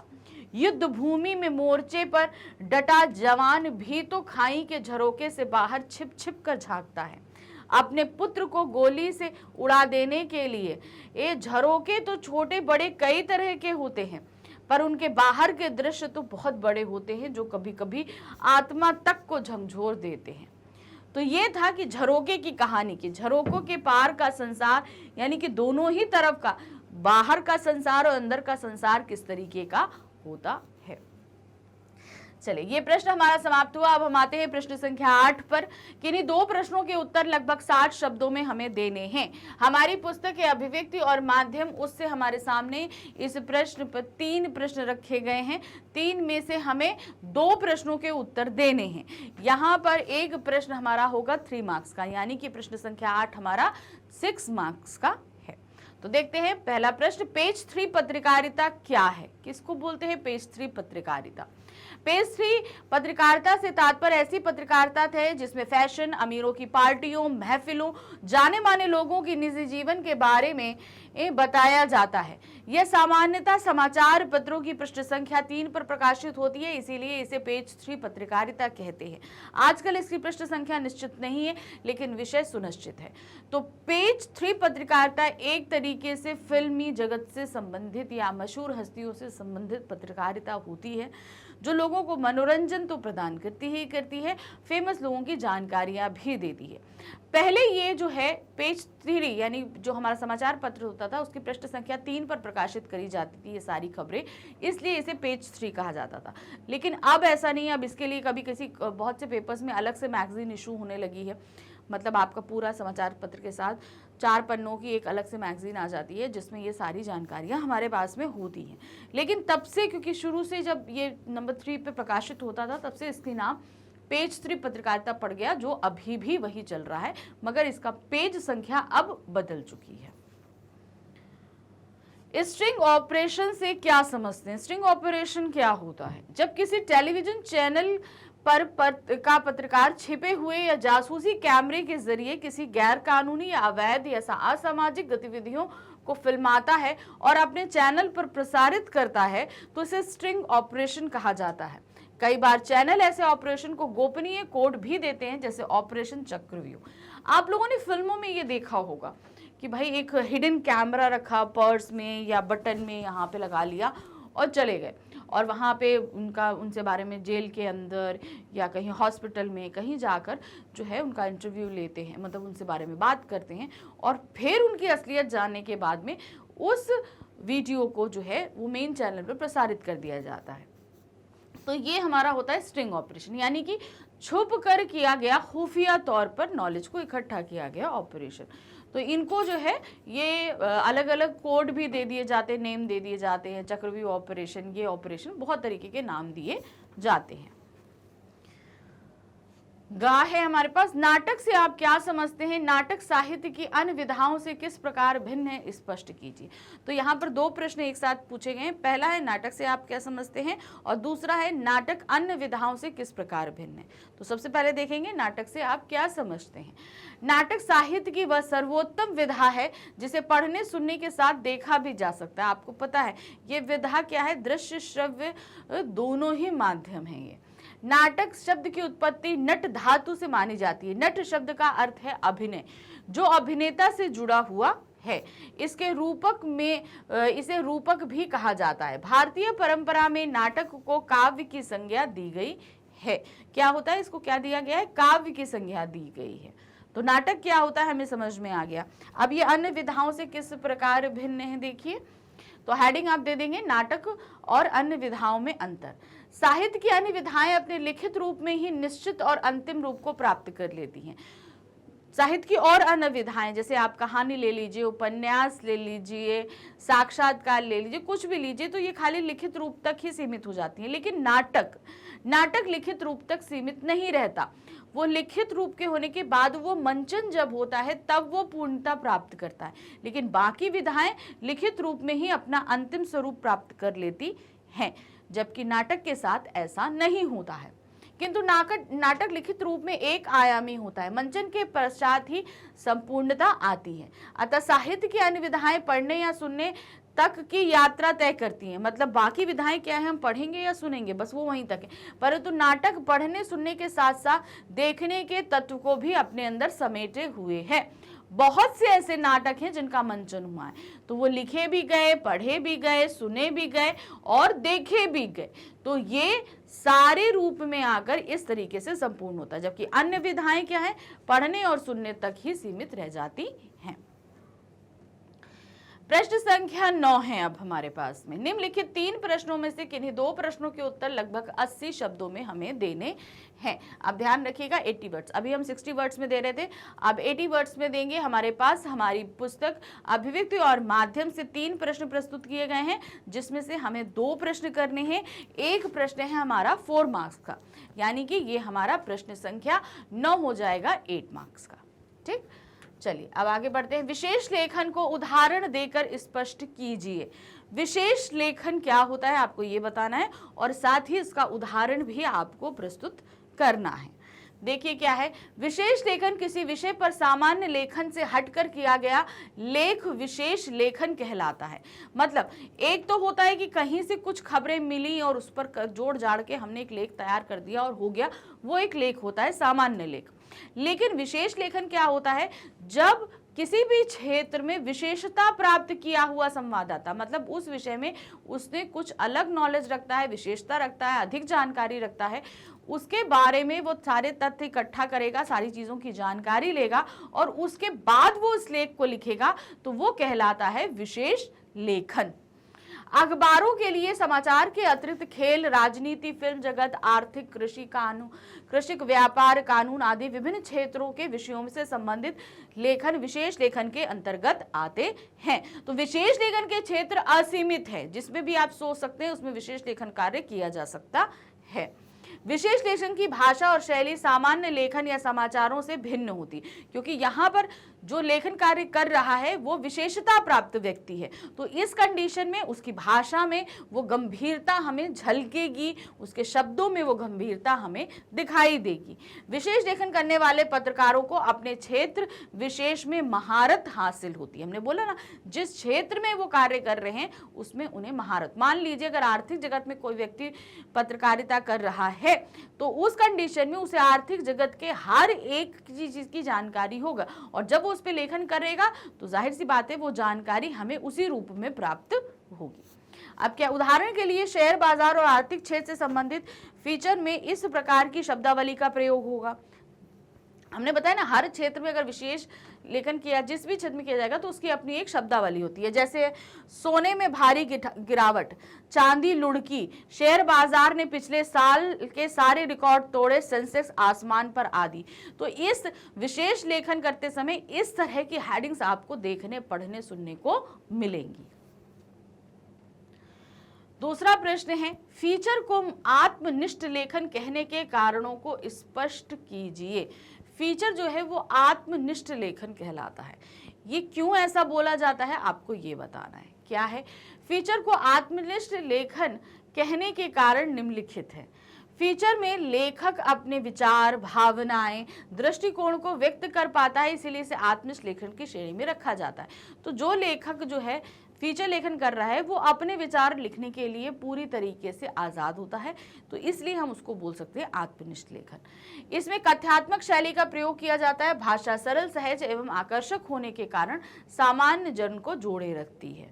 तो इसमें क्या होता है, कथा जैसे हम लिखते हैं ना, उस तरीके से लेखन कार्य किया जाता है और भाषा बहुत सरल होती है। लेखक के स्वयं के विचार व प्रतिक्रिया पाठक को अपने लिए उपयोगी महसूस होती है। और जब हम अपने आप को केंद्रीकृत अपने विचार रखते हैं तो पाठक भी उसे इंटरेस्ट लेकर पढ़ता है। नेक्स्ट क्वेश्चन है हमारे पास में, समाचार लेखन क्या अभिप्राय है? समाचार लेखन के प्रकारों पर विचार कीजिए। समाचार लेखन क्या होता है आपको बताना है, और समाचार लेखन के जो प्रकार होते हैं आपको दो चीजें पता है, सीधा पिरामिड शैली और उल्टा पिरामिड शैली। इन दो तरीकों से समाचार लिखा जाता है, मगर वर्तमान समय में जो है उल्टा पिरामिड शैली ज्यादा परिचित है, जिसे हम विलोम स्फूर्ति पद्धति कहते हैं। तो चलिए यहाँ पर जानते हैं। सबसे पहले समाचार लेखन से आप क्या समझते हैं? समाचार लेखन समाचारों को लिखकर प्रस्तुत करने का ढंग है। समाचार लेखन का एक विशिष्ट कला है। समाचार सूचनात्मक एवं तथ्यात्मक होते हैं। चूंकि इनका सीधा संबंध जनमत से है, इसलिए इनकी प्रस्तुति का ढंग अत्यंत महत्वपूर्ण होता है। अब देखिए, किसी भी व्यक्ति का शुरुआत आप देखेंगे दिन की समाचार पत्र से होगी, वो सारी खबरों को पढ़ता है। तो यहाँ से हमें क्या है, सूचना प्रदान हो रही है, सूचना मिल रही है पूरे विश्व में क्या हो रहा है। हम इसी के साथ ये सूचनाएं ऐसे नहीं आती, ये आपके फैक्ट बेस्ड इंफॉर्मेशन होती है। मतलब जो सूचनाएं छापी जा रही हैं इसके पूरे सबूत मौजूद होते हैं कि ये सच है कि नहीं है, तभी जो है इसको छापा जाता है। तो समाचार लेखन क्या होता है, सूचनात्मक और तथ्यात्मक पद्धति होती है। अब आते हैं समाचार लेखन के प्रकार। समाचार सामान्यतः दो प्रकार से लिखा जाता है विलोम स्फूर्ति पद्धति और उद्धव स्फूर्ति पद्धति। तो दोनों पद्धति को हम समझेंगे। यहाँ पर देखिए क्या है, विलोम स्फूर्ति पद्धति यानी कि उल्टा पिरामिड शैली। आपको हमने यहाँ पे बताया हुआ है पहले कि उल्टा पिरामिड शैली इस तरीके, यानी कि पिरामिड को आप उल्टा कर दो। इस पद्धति में समाचार लिखते समय इसका चरमोत्कर्ष प्रारंभ में दे दिया जाता तथा घटनाक्रम की व्याख्या करते हुए अंत में आते। यानी कि जो मेन हमारी इंफॉर्मेशन होती है, जिसके बारे में हम बात कर रहे हैं, वो सबसे पहले दे दिया जाता है। कि मतलब जो घटना घटी, मान लीजिए रेल दुर्घटना हुई, तो आप बोलेंगे इस फला राज्य में दुर्घटना हुई, इतने लोग मारे गए। तो जो मेन घटना थी वो चरमोत्कर्ष था, जिसे हम स्टार्टिंग में ही दे देते हैं। तो किसी भी कहानी में क्या होता है, कहीं पे भी होता है, आपका चरमोत्कर्ष क्या होता है, एंड में आता है। लेकिन यहाँ पर पूरे पिरामिड को ही पलट दिया गया, जो मेन खबर थी वो हमने सबसे पहले दे दी, इसलिए इसको हमने क्या बोल दिया, विलोम स्फूर्ति पद्धति। ठीक है। अब दूसरे आते हैं उद्धव स्फूर्ति पद्धति। प्राय समाचार विलोम स्फूर्ति पद्धति के अनुसार ही लिखे जाते हैं, क्योंकि उद्धव स्फूर्ति पद्धति में कम महत्वपूर्ण से सर्वाधिक महत्वपूर्ण के क्रम में तथ्यों को संकेत किया जाता है। ये देखिए इसको हम बोलते हैं सीधा पिरामिड शैली। अब इसमें जहां पर इंपॉर्टेंस के बाद कम इंपॉर्टेंट और उसके बाद बहुत कम इंपॉर्टेंट खबरें जहां पहले लिखी जाती हैं, इसमें क्या होता है, इसमें सबसे पहले जो बहुत ही नॉर्मल खबरें होती हैं वो दे दी गई, उसके बाद ज़्यादा इंपॉर्टेंट, फिर उसके बाद एकदम इंपॉर्टेंट खबर होती है। तो ये सीधा पिरामिड शैली कहलाता है। चूंकि पाठक घटना के बारे में शीघ्र सूचना प्राप्त करना चाहता है, इसलिए वह पूरे ब्योरे को पढ़ने में रुचि नहीं रखता। तो ये जब पहले समाचार लिखे जाते थे बहुत स्टार्टिंग में, तब इस पद्धति का इस्तेमाल किया जाता था। अब इस पद्धति का प्रयोग नहीं किया जाता है। अब आते हैं प्रश्न संख्या 10 पे। क्या दिया है, काव्य खंड पर आधारित निम्नलिखित 3 प्रश्नों में से किन्हीं 2 प्रश्नों के उत्तर लगभग 60 शब्दों में देने हैं। अब हमें काव्य खंड जो है उसके प्रश्न देने हैं, ध्यान रखिएगा। ठीक है, हमारी बुक है आरोह भाग 2, उसके काव्य खंड के प्रश्न। तो क्या है यहाँ पर, तो यहाँ पर कितने 3 प्रश्न दिए हैं, 2 प्रश्न करना है। हमारा एक प्रश्न जो है वो 3 नंबर्स का है। ठीक, कवितावली कविता के आधार पर सिद्ध कीजिए तुलसीदास को अपने युग की आर्थिक विषमताओं की अच्छी समझ थी। जाहिर सी बात है, उनके पदों से हमें ये चीज़ें ज्ञात होती हैं कि उनके समय में आर्थिक विषमताएं किस हद तक थी, ये सारी चीज़ें उनको पता थी। जात पात, ऊंच ना नीच, सभी कुछ जो है ये उन्हें पता था। अब यहाँ पर हम बात हो रही है जाति विषमताओं नहीं, आर्थिक विषमताओं की। तो आर्थिक विषमताओं का तात्पर्य क्या था यहाँ पर लोगों को पास नौकरी नहीं थी और साथ ही यहाँ पर लोगों के लिए खाना नहीं था। उसको प्राप्त करने के लिए वो लोग अपने बच्चों तक को बेचने को तैयार थे। तो कितनी मुश्किलें हो रही थी खान पान को लेकर। तो देखिए क्या है, तुलसीदास मानवीय संवेदना के कवि हैं। उन्होंने युगीन चेतना का सुंदर समावेश काव्य में किया है। कवितावली में उद्धत पदों के अंतर्गत यह स्पष्ट होता है कि तुलसी को अपने युग की समस्याओं की अच्छी समझ थी। वे संत होते हुए भी जनता की पीड़ा से भली भांति परिचित थे। उन्हें समाज में व्याप्त गरीबी, बेकारी तथा भुखमरी का ज्ञान था। किसान, मजदूर, बनिक इत्यादि वर्गों की जीविका के हास को कवि ने देखा है, जिसके कारण भयंकर बेकारी तथा भूख का चित्रण उभर कर सामने आया है। तो वहां बेकारी थी, लोगों के पास काम काज नहीं था, भुखमरी थी चारों तरफ, लोग कुछ भी धर्म अधर्म सब कुछ करने को तैयार थे अपनी पेट की आग को बुझाने के लिए। पेट की आग का प्रभाव प्रत्येक वर्ग के लोगों पर था। काम ना मिलने की विवशता में लोग ऊंच नीच कर्म कर रहे थे, धर्म अधर्म पर विशेष ध्यान नहीं दे रहे थे। इस प्रकार तुलसीदास ने अपने युग की आर्थिक विषमता को ठीक से समझा था। नेक्स्ट क्वेश्चन है, कैमरे में बंद अपाहिज कविता का केंद्रीय भाव अपने शब्दों में प्रकट कीजिए। अब ये जो कविता हमने पढ़ी थी कि किस तरीके से दूरदर्शन पर एक अपाहिज व्यक्ति की मजबूरी का फायदा उठाकर वो पैसा कमाना चाह रहे थे, ज़्यादा से ज़्यादा दर्शक जोड़ना चाह रहे थे ताकि ज़्यादा लोग जुड़ें और उनकी ज़्यादा कमाई हो सके। ये सारी चीज़ें दिखाई देती हैं। अब इस केंद्रीय भाव को हमें अपने शब्दों में लिखकर देना है। देखिए यहाँ क्या है, कैमरे में बंद अपाहिज कविता का केंद्रीय भाव मीडिया द्वारा एक अपाहिज व्यक्ति की पीड़ा बेचने की स्थिति का वर्णन करना है।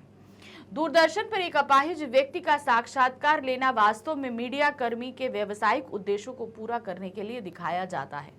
दूरदर्शन पर एक अपाहिज व्यक्ति को प्रदर्शन की वस्तु मानकर उसके मन की पीड़ा को कुरेदा जाता है कि किस तरीके से उसके मन की कितनी तकलीफ है उसको बार बार निकालने की कोशिश करी जा रही है कि वो रो दे, उसको क्या तकलीफ है बोल दे, ये सब चीजें करी जा रही थी। मीडिया कर्मी या साक्षात्कर्ता को उसके निजी सुख दुख से कुछ लेना देना नहीं होता है।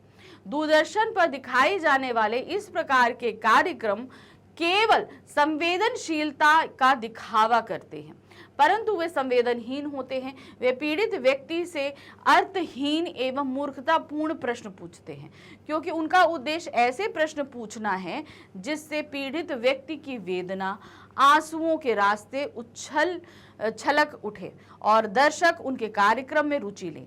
किसी भी तरह उनकी टीआरपी बढ़े और उनका व्यवसायिक लाभ प्राप्त हो। तो मतलब एक मजबूर व्यक्ति की आप कितने हद तक मजबूरी प्रदर्शित कर पाए, वो रो दे, आपकी टीआरपी बढ़े, ज्यादा से ज्यादा लोग देखें, लेकिन उसकी वजह से उस व्यक्ति को कितनी तकलीफ हो रही है उससे उस मीडिया कर्मी का कोई मतलब नहीं होता।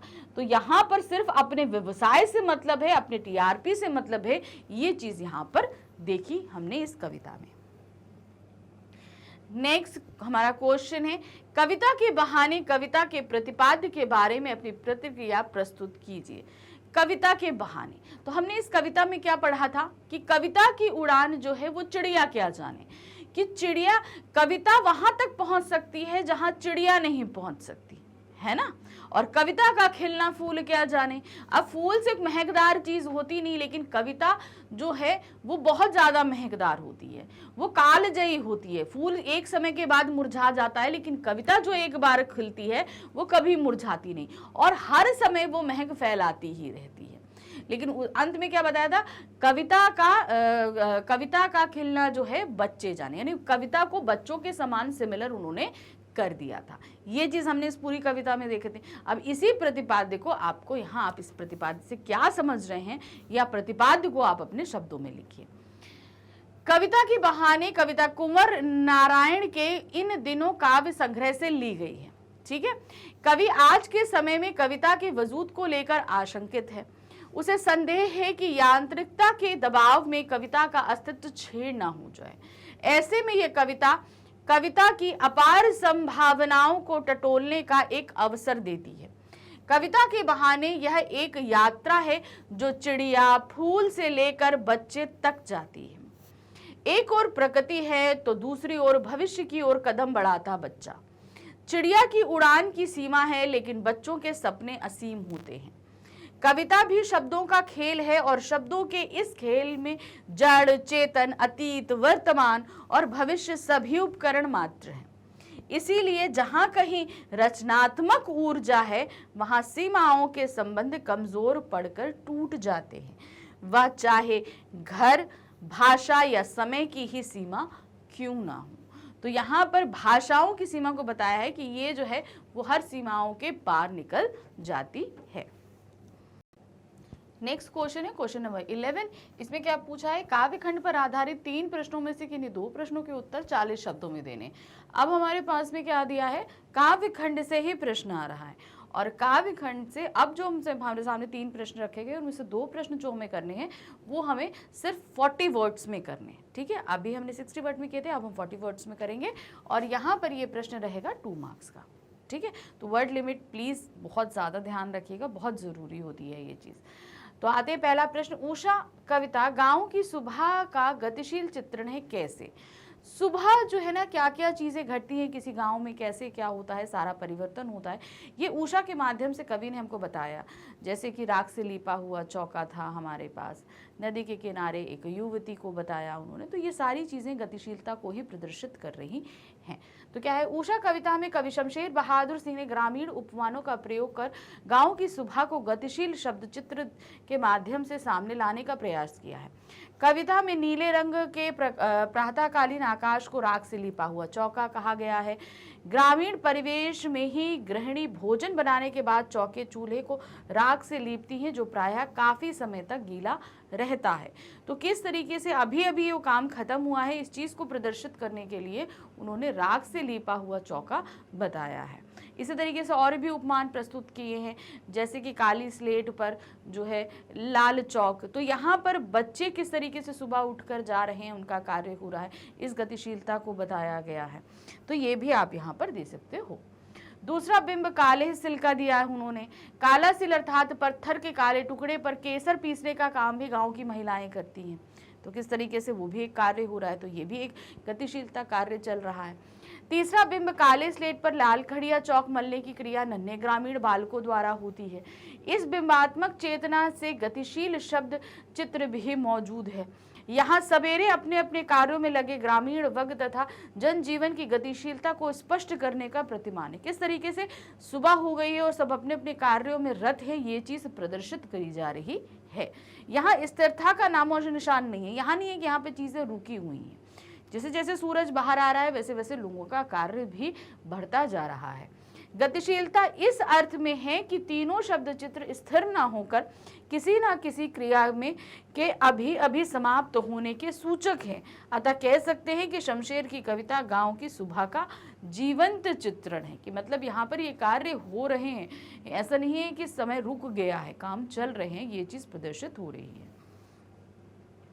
नेक्स्ट है, तुलसीदास के सवैये के आधार पर प्रतिपादित कीजिए कि उन्हें भी जातीय भेदभाव का दबाव झेलना पड़ा था। अब आपको यहाँ पर ये चीज बतानी है कि जातीय भेदभाव उन्होंने भी झेला था, आपको ये बताना है। तो यहाँ पर देखिए क्या है, तुलसी जी ने अपने सवैये में कहा है, धूर्त कहो अवधूर्त कहो, राजपूत कहीं जोलाहा कहो कोऊ, काहू की बेटी सो बेटा ना ब्याहब, काहू की जाति बिगाड़ न सोहू। तो यहाँ पे कोई मुझे धूर्त कहे, कोई अवधूर्त कहे, यहाँ पे मुझे कोई अपनी बेटी का विवाह किसी के बेटे से कर से किसी की जाति को बिगाड़ना नहीं है। इस सवई के माध्यम से जो है उन्होंने भी कितना जातिगत भेदभाव देखा है, ये चीज वो यहाँ प्रदर्शित कर रहे हैं। तो क्या है देखिए, वस्तुतः तुलसीदास जी सामाजिक यथार्थ एवं जातिगत ताने बाने से अच्छी तरह परिचित थे। भाई जिस समाज में हम रहते हैं वहाँ के जातिगत जो भी ताने बाने होते हैं हमें पता होते हैं। उन्होंने इस जाति व्यवस्था को लगभग पूरी तरह नकार दिया। उन्हें कोई राजपूत कहे या जुलाहा, इससे उन्हें कोई फर्क नहीं पड़ता। जाति प्रथा का सबसे मजबूत रूप विवाह के रूप में दिखता है। यहाँ अपनी जाति से बाहर निकलना एक तरह से सामाजिक निषेध माना गया है। मतलब आपको अपनी ही जाति में विवाह करना होता है, एक जाति से दूसरी जाति में विवाह करने की निषेध यानी कि मनाही होती है। तो जब हम जातिगत ये विवाहगत संस्कार हम जब कर रहे होते हैं तब ये जाति का स्वरूप निकलकर हमारे सामने सबसे कठोर रूप में आता है। तुलसीदास जी जाति भेदभाव को नकारने के बावजूद उसका दबाव महसूस करते थे। यही कारण है कि वे कहते हैं कि किसी बेटी के साथ अपने बेटे का विवाह कर किसी की जाति को बिगाड़ना नहीं चाहते हैं। जो जिस रूप में है वह उसी रूप में सुख रहे, खुश रहे, संतुष्ट रहे, लेकिन वे स्वयं के लिए शोषक जाति व्यवस्था से बाहर होने की घोषणा करते हैं। मतलब जो जैसा कर रहा है वो उसमें खुश रहे, वो सही है, लेकिन मैं इस सारी जातिगत परंपराओं को नहीं मानता। वो अपने आप को इन सारी चीजों से अलग करते हैं। नेक्स्ट है, बच्चे किस बात की आशा से नीड़ों से झांक रहे हैं, एक गीत कविता के आधार पर लिखिए। तो क्या था, दिन जल्दी जल्दी ढलता है। तो इसमें क्या था कि जो है, जब चिड़िया को चीज़ पता चलती है कि भाई दिन जल्दी ढल रहा है, तो और उसे ये याद आता है कि उसके बच्चे जो हैं वो घोंसलों से झांक रहे होंगे, अपने माँ बाप की प्रतीक्षा में भूख उन्हें लगी होगी। जब ये सारी चीज़ें चिड़ियों को याद आती है तो वो भी जल्दी जल्दी पंख भर के अपने घर को वापस जा रही होती है। तो यही चीज़ है, बच्चे किस बात की आशा में नीड़ों से झांक रहे हैं, अपने माँ बाप के वापस आने और भोजन की आशा में वो नीड़ों से झांक रहे हैं। तो क्या है, बच्चे अर्थात चिड़ियों के शिशु अपने घोंसले से निकालकर अपने माता पिता की प्रतीक्षा करते हैं, जो उनके लिए भोजन एवं स्नेह लेकर लौटते हैं। बच्चे आशावादी होते हैं, वह सुबह से शाम तक आशा एवं धैर्य के साथ अपने लिए स्नेह एवं भोजन की प्रतीक्षा करते हैं। अब हम आ गए हमारे प्रश्न संख्या 12 पे। प्रश्न संख्या 12 और 13 हमारा गद्य खंड से लिया गया है। तो 12वें प्रश्न में हमसे जो है 3 प्रश्न पूछे जा रहे हैं, जिनके उत्तर हमको देने हैं 60 शब्दों में। याद रखिएगा, कितने शब्दों में देने हैं, 60 शब्दों में। यहाँ पर एक प्रश्न होगा हमारा 3 मार्क्स का, 3 नंबर का। तो शब्द लिमिट याद रखनी है आपको 60, ठीक है, इससे ज्यादा आपको नहीं बढ़ना है। तो पहला प्रश्न है, डॉक्टर भीमराव अंबेडकर के भाषण के अंश श्रम विभाजन और जाति प्रथा तथा मेरी कल्पना का आदर्श समाज आपने पढ़ा। हमने ये चैप्टर पढ़ा हुआ है ना, हमने पढ़ा। जाति प्रथा की समस्या के उन्मूलन का उपाय लोकतांत्रिक मूल्य है, सिद्ध कीजिए। यानी कि हम जाति प्रथा की जो समस्या है उसका उन्मूलन, यानी कि उसे हम जड़ से निकाल कर फेंकने के लिए का सिर्फ एक उपाय है, वो है लोकतांत्रिक मूल्य। यानी कि हम एक अच्छे समाज में अच्छे मूल्यों का स्थापित करें, तभी ये जाति संगत समस्या निकल सकती है। तो इसे हमें इस बात को सिद्ध करना है। तो यहाँ पर देखिए क्या दिया है, डॉक्टर भीमराव अंबेडकर के अनुसार उनका आदर्श समाज स्वतंत्रता, समता तथा भ्रातृत्व यानी कि भाईचारे पर आधारित होगा। समाज में आपसी प्रेम एवं भाईचारे की वृद्धि होगी। प्रत्येक व्यक्ति को अपनी योग्यता के अनुसार व्यवसाय चुनने की स्वतंत्रता रहेगी और प्रत्येक व्यक्ति को अपनी क्षमता का विकास करने का पूर्ण अवसर उपलब्ध होगा। ये मेरे सपनों का आदर्श समाज जो डॉक्टर भीमराव अंबेडकर ने सोचा था, उसके अनुसार से जब हम समाज की स्थापना करेंगे तो हमारी जो जातिगत समस्याएं हैं वो कहीं ना कहीं समाप्त हो जाएंगी। उनके मतानुसार एक संतुलित एवं आदर्श समाज के प्रत्येक व्यक्ति का आरंभ से ही समान अवसर और समान व्यवहार उपलब्ध होना चाहिए। इस प्रकार जाति प्रथा की समस्या के उन्मूलन के लिए स्वतंत्रता, समता और भ्रातृत्व आवश्यक है। ये तीनों ही लोकतांत्रिक मूल्य हैं जो व्यक्ति को जाति प्रथा की समस्या से मुक्त कराने में सहायक हैं। तो ये जब 3 मूल हमारे समाज में रहेंगे तो जातिगत समस्या अपने आप समाप्त हो जाएगी। अब आते हैं, दूसरा प्रश्न है हमारे पास, पाठ काले मेघा पानी दे तथा कहानी पहलवान की ढोलक ग्रामीण जीवन को उकेरती है। दोनों पाठों की आंचलिक जीवन शैली पर विचार प्रस्तुत कीजिए। तो हम गांव की जीवन शैली, काले मेघा पानी दे और पहलवान की ढोलक, तो यहाँ पर हमने दोनों ही जो ग्रामीण जीवन था उसको हमने पढ़ा और समझा है। अब दोनों पाठों की आंचलिक जीवन शैली को हमें यहाँ पर अपने शब्दों में प्रस्तुत करना है, ठीक है। जिस क्षेत्र की है, जैसी है, वो सारी चीजें हमें यहाँ पर प्रस्तुत करनी है। देखिए चलिए, काले मेघा पानी दे पाठ में ग्रामीण जीवन का वर्णन करते हुए वहां के लोगों में प्रचलित विश्वास को चित्रित किया गया है कि उनके अंदर क्या विश्वास है, अंधविश्वास जिसे भी हो। गाँव में आषाढ़ के महीने में वर्षा ना होने पर किशोरावस्था वाले लड़कों की इंद्र सेना घर घर जाकर पानी मांगती है। उनका तर्क होता है कि वे इंद्र से पानी मांग रहे हैं। पानी की कमी होने पर भी गांव की स्त्रियों द्वारा अपने घरों से बचाकर रखा पानी इंद्रसेना पर फेंका जाता है। इस प्रकार ग्रामीण जीवन में फैले अंधविश्वास का वर्णन यहाँ किया गया। तो हमने यहाँ पे पूरा अंधविश्वास ही देखा था ना इस चैप्टर में, वो दिया गया जो उस अंचल की परंपरा को व्यक्त करता है। अंचल का तात्पर्य होता है किस क्षेत्र से, जैसे आप अलग अलग क्षेत्र में की बातें हम करते हैं, जैसे मालवा रीजन रहता है तो वो मालवा अंचल हो गया, ठीक है। उसी तरीके से आप बिहार जाइए, पश्चिम बंगाल जाइए, या फिर आप क्या कहते हैं हिमाचल जाइए, हर क्षेत्र का अलग अलग मान्यताएं, अलग अलग चीज़ें होती हैं। पहलवान की ढोलक कहानी ग्रामीण जीवन का चित्रण करते हुए ग्रामीण अंचल के प्रसिद्ध कुश्ती के खेल का वर्णन करते हैं। किसी किसी क्षेत्र में कुश्ती बहुत प्रसिद्ध होती है तो वो कुश्ती के का वर्णन करते हैं। लुट्टन पहलवान ढोलक की आवाज़ सुनकर जोश से भर जाता है तथा कुश्ती का दंगल जीत जाता था। पहलवान को ढोलक से विशेष लगाव था। कुश्ती का खेल ग्रामीण संस्कृति की पहचान है। पहलवान की ढोलक ग्रामीण लोगों में संजीवनी शक्ति का संचार करती है। गांव में फैली महामारी में इस प्रकार स्पष्ट है कि काले मेघा पानी दे पाठ और पहलवान की ढोलक कहानी दोनों आंचलिक जीवन शैली पर प्रकाश डालती है। जिस जिस क्षेत्र की है वहां की प्रचलित मान्यताओं को हमें यहाँ इन कहानियों के माध्यम से पढ़ने का मौका मिला है। प्रश्न संख्या 3 है हमारे पास में, निबंध बाजार का दर्शन के मुख्य पात्र भगत जी और कहानी नमक की नायिका साफिया बेगम के चरित्र के मानवीय गुणों में समानताएं हैं। किन्हीं दो समानताओं को रेखांकित कीजिए। तो भगत जी और सफिया बेगम, इन दोनों को के जो गुण हैं हमें यहाँ पर उनकी समानताएं लेनी है। तो दोनों ही पार्ट हमने पढ़े थे। भगत जी क्या करते थे, एक लिमिटेड उन्होंने मनी डिसाइड करी थी कि इतना हम कमा लेंगे, उसके बाद जितना भी मेरा चूरन बचेगा उसे हम जो है हम फ्री में बांट देंगे। ये उनका डिसाइडेड एक चीज़ थी, हमने ये देखी थी। जबकि सफिया बेगम जो होती हैं वो क्या करती हैं, वो किसी के इमोशन के कारण एक गैरकानूनी काम करने को भी तैयार हो जाती हैं। ये चीज़ें हमने देखी थी।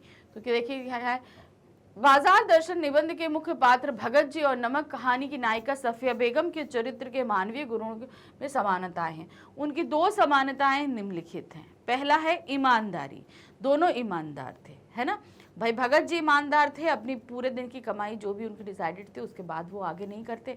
और सफिया बेगम ईमानदारी के कारण ही नमक की पुड़िया जो है वो कस्टम ऑफिसर्स के सामने रख देती है। क्या है, भगत जी के चरित्र में ईमानदारी का गुण कूट कूट कर भरा हुआ है। यह उनकी ईमानदारी का प्रमाण है कि 6 आने की कमाई पूरी होते ही वह बचा चूरन गरीब बच्चों में बांट देते हैं। ईमानदारी पूर्वक का चूरन बेचने का कार्य करते हैं। वही दूसरी ओर सफिया भी ईमानदार है।